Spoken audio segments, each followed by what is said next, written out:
Мінекей, маған бір Құдайға қараған мында бала берді тақты, мен сол тақта отырмын, мына аяғымды батарея қойып қойдым, мында салқын екен. Әйтеуір немене айтайын деп тұрмын, Жас Қайрат жаңа ішкі істер департаментінің басшысы менімен сөйлесті.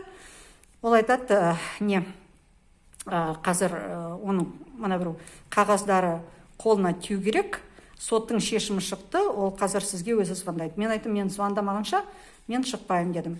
Енді мен ана сот, облыс сотының төрағасы Қарамановқа, солай ғой деймін, енді ютубтан тауып алуға болады, интернеттен тауып алуға болады.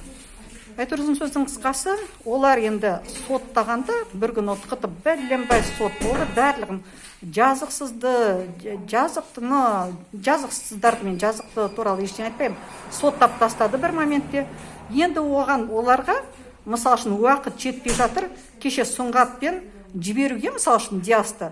Мен сонда отырам дедім, олардың уақыттары жетпей жатыр апелляцияға.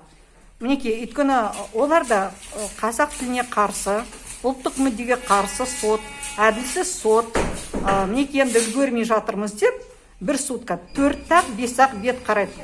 Мен енді қаншама сотталып жүрмін, материалдар барлық жоғы.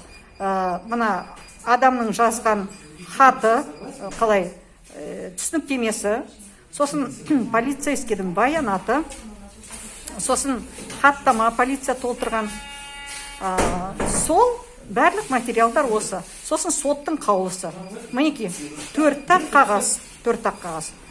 Сосын сұрайды, видеоны ешкім қарамайды, анда видео, аудио жазба болған жоқ.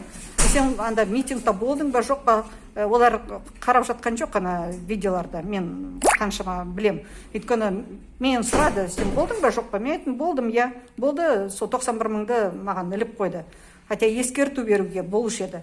Бірақ та олар менің мінез құлқым жаман, сізге өтіріктен өтірік аудио жазба болмағанда олар маған бүйтіп жазды. Сізге үкімет адамдары түсіндірген, неге болуға болмайды мынандай митингта деп.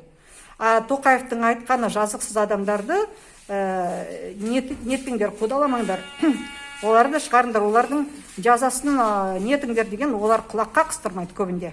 Мінекей, 2 күн, кеше мен келдім, мен күні бойы отырам, мен шығармағанша деп, 2 күн ба 3 күн ба отырам. Бүгін мінекей тағы да келдім, кеше сөздеріне сеніп, Сұңғат шыққанға сеніп, енді мінекей мынандай болып жатыр. Соны айтайын деп сіздерге.